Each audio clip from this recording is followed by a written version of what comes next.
ከቅርብ ቀናት በፊት በቤኒሻንጉል ጉሙዝ መተከል አካባቢ በተፈጸመው ዘግናኝ እና እጅግ የሚያሳዝን ድርጊት ሐዘኔን ለመግለጽ ነው።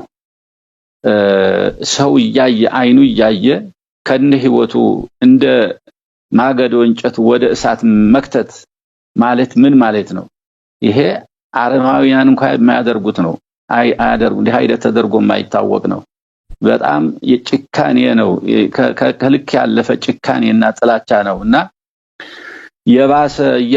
የባሰ እየሄደ ነው ያለው ነገሩ። ሀገሪቱ መቼስ ከሚገባ በላይ ተጎድታለች እንጂ አልበለጸገችም። ትግራዮችን ለማጥፋት ተብሎ ጥፋቱ የጋራ እየሆነ ነው ያለው አሁን እና ይሄ ጉዳይ እኔ በዚህ እጅግ አዝኛለሁ። እኔ እስካሁን ድረስም እንዲህ አይነቱ እድልም ብዙ አላገኘም።